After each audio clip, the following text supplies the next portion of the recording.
But obviously, that's why we make mistakes, because the thought process is not as perfect as it should be. So I think my thought process is really flawed. Because certain times I would sit back and just analyze how I've handled a particular situation, and I would know that you've really mucked it up, that sort of thing, and I would beat myself up. So yeah, uniqueness would come in the way the speech, the thought process, but then that could be worked on, couldn't it? Say for instance, somebody in the MI5, for instance, the British intelligence, or somebody in the CIA. Well, we don't know much about the CIA, do we? But they have certain ways, or because they've sort of self-taught, not self-taught, but they have something that most human beings don't have. It's not common to a lot of us. I mean, I was watching the 1% show. I like watching the 1% show on ITV. And sometimes, before you could even think of understanding the question, the time is up. But then there are people there that would actually Yeah. get it correctly. And I think, wow, these people are geniuses. And then some of them in the next stage would then fail the next one. But then eventually, maybe a set of 3 or 4 people do get to the final, manage to get to the final. And I sort of look at those people and I think they have something that I don't have.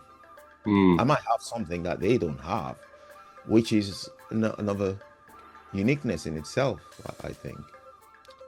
So yeah, those, I think, is the thought process, the way that we digest and process information, the way in our speech.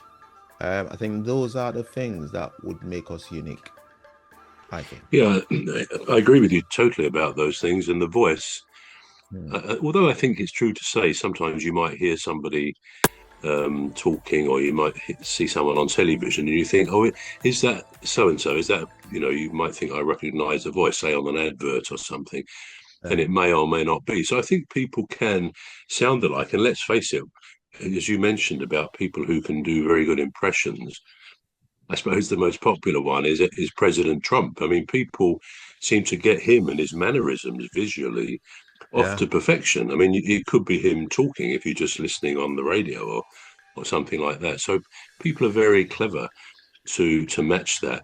But yeah, as you say, certain things do make us unique.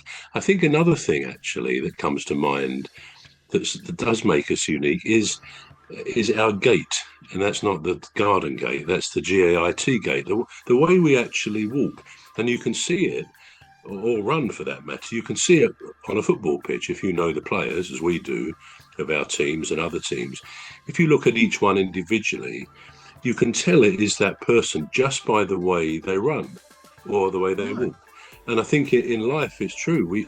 If you observe people when you're out walking or sitting in your car at traffic lights, people all have a slightly different way of walking. I mean, it sounds quite trivial, but it's again, it's a bit like a fingerprint, isn't it? It's a unique thing about us.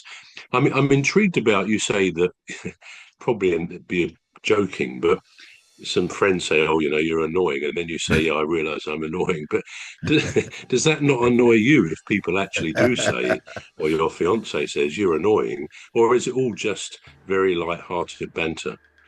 Well, sometimes I do. Sometimes I do. Sometimes I do on purpose. Just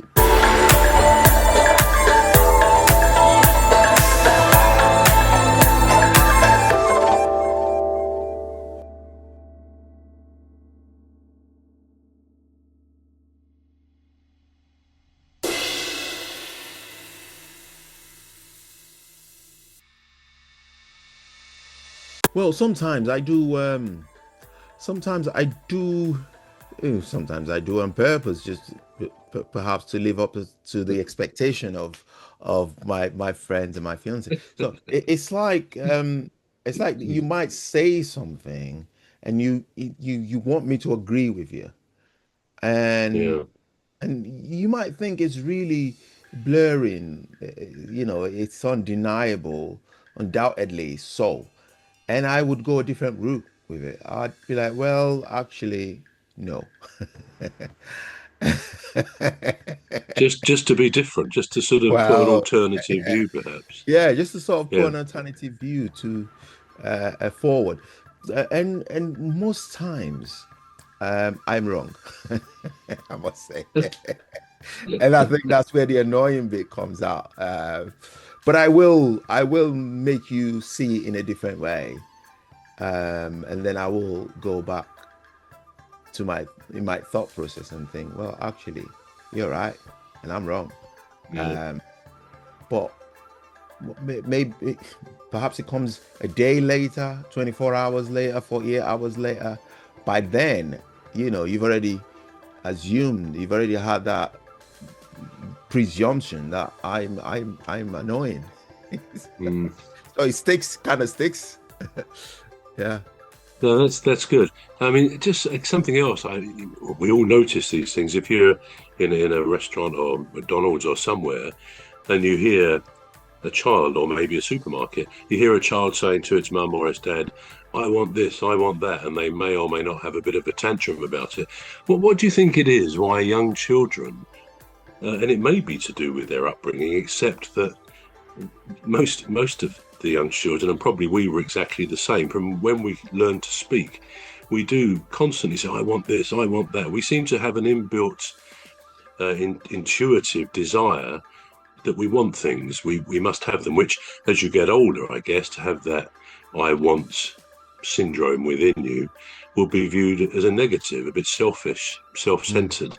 So what do you think, why is it that children, but from babies, and they're learning all the time at an incredible speed into their brains, and they learn that the art of language, which we've said before, is the most incredible thing, that a little baby can pick up the signs of the lips, the mouth, the smile, and within a relatively short time can actually speak that language, and they then expand their vocabulary.